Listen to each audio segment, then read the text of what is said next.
Here's what I want to share. Let's say you are literally in the process right now of creating a physical product, a new service, if you're a professional service expert, that's brand new, completely different than what people know you for. Or you're just like pivoting a little bit, or you're, an extension of what you currently do, but you are waiting for your website to be perfect, for your funnels to be perfect, for your products to be perfect before you actually start marketing yourself.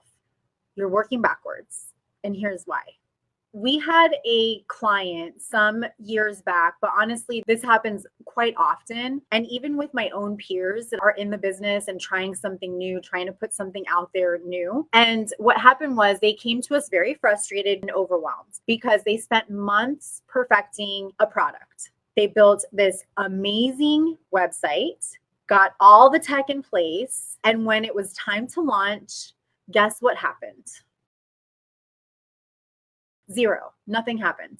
Not a single sale in the first few weeks. And the reason why this happened is because they missed one critical step, and that was building an audience and creating curiosity before everything was ready. And so I get this because I did this too in the very beginning of my entrepreneurial journey of launching Hype Media, when I created this extension of Hype Media with our coaching and consulting side. I wanted like a new website, everything to be perfect. I needed to have a funnel. And when it came time to actually launch and start talking to people about it, none of it really aligned because I wasn't already marketing that. I wasn't creating this curiosity that was then going to lead to momentum to get people to want or can't wait to get in, right? So the truth is that no longer do you have to wait to start marketing yourself. The longer you wait, the harder it's going to be for you to gain the momentum once you have finally launched. So I hope that if this is you, if this is speaking to you, that it helps you to get unstuck in this mindset of building it and then people will come. It's actually the opposite. Bring people in and then they will buy, because that's how it works now. I want to share a recent study that I read. 42% of startups fail because there's no market for what they're offering. That's almost half. That's almost 1 out of every 2 people, 1 out of every 2 startups. And the reason why they fail is because there's no market need for what they have spent, sometimes years putting together. That's a problem. It's not that the product isn't good enough. The problem is that they didn't build demand first. Okay. So you must create curiosity and excitement before you actually launch whatever it is that you're launching. And this could be a physical product. This could be something virtual. This could be a service. So I'm not just talking about physical products. All right. So this is one of the biggest myths that I hear all the time. I need to have a beautiful website, a finished product, and all of my ducks in a row before I can start marketing. And the thing is that your product is not actually the offer. So your offer is about solving a problem for your audience and communicating that clearly. Your product is just one of those pieces of your offer. It's just the vehicle for delivering that solution to your ideal clients. Here's why this is a mistake. This is like what came first, right? The chicken or the egg. You can't build demand in a vacuum. So if nobody knows who you are or what you're working on, your launch is going to fall flat, no matter how amazing that product is. And I know this, I'm speaking from my own experience, a painful experience that honestly, it creates a lot of doubt when this happens and you just want to throw in the towel, right?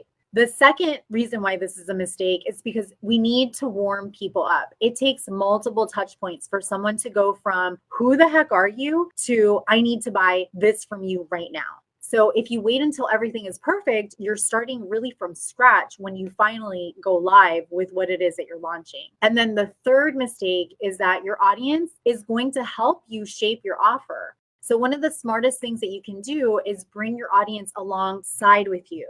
Ask questions, get feedback, let them feel like they're investing in something that you are creating because of them.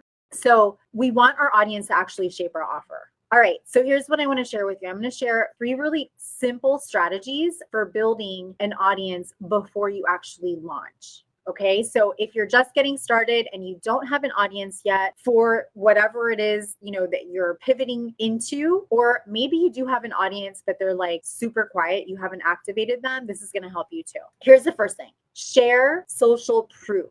And what I mean by that is share your story and why you are building this. Do not keep it a secret. Start right now. Share behind the scenes of you actually creating whatever it is that you're creating.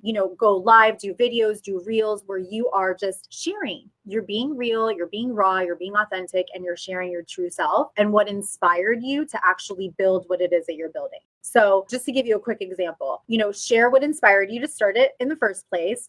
Was it a struggle with finding a solution to your own problem? Was it because you saw a gap in the market? Talk about your journey, what led you there. So for me, for example, this new program that we're getting ready to launch, I see a gap in the market. And the gap is, and this continues to happen, there's all of this clutter and information out there and online courses. And what they're not talking about are foundations and going back to basics in our business. And so people are trying to implement strategies in their business that their business is in the state that they're in are not ready for.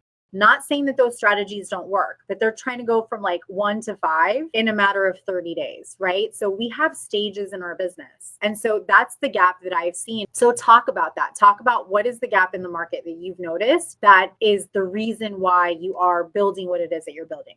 Second strategy: create curiosity and hype. So use teasers, use sneak peeks.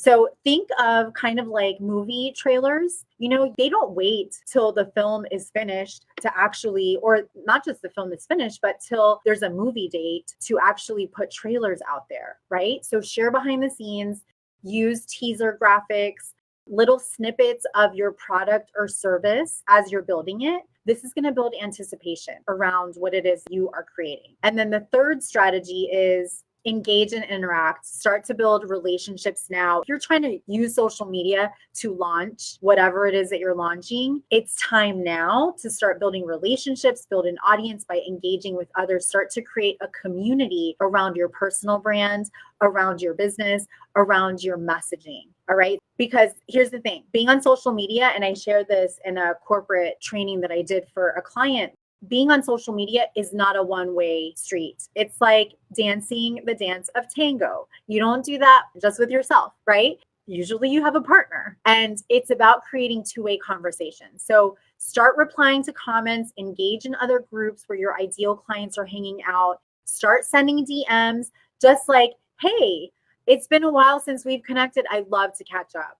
There's no, like, you're not trying to sell anything. You're not trying to, convince people to do anything. You're just being human. All right. So the key takeaway here is that your product is not your offer. Your offer is about the solution that you provide and how you position it to your audience. So start showing up and building those relationships now so that when you are ready to launch, you have a line of clients and customers ready to buy from you. Okay. All right. I'm going to do a quick little recap. So if you are trying to launch something and you feel like you have no audience and you want to get everything perfect and in line before you launch, big mistake. Okay. Mistake number 1. You can't build demand in a vacuum. If no one knows who you are and what you're working on, your launch will fall flat. Second mistake: people need time to warm up to you. It takes multiple touch points for someone to get to know who you are so that they line up to want what it is that you're selling. And then third mistake is your audience can shape your offer. So listen to what they want. Okay. Bring them alongside with you along the ride as you're building your product or new service. So 3 simple strategies for building an audience before you launch. Number 1, start with social proof. Share your story and why you are building what it is that you're building. Number 2, create curiosity and hype. Use teasers and sneak peeks. And the third one, number 3, is start engaging and interacting right now. Build relationships, not just followers. Start to build a community around your brand and your message. All right. I hope this was helpful, and I will see you guys next week. Bye, guys.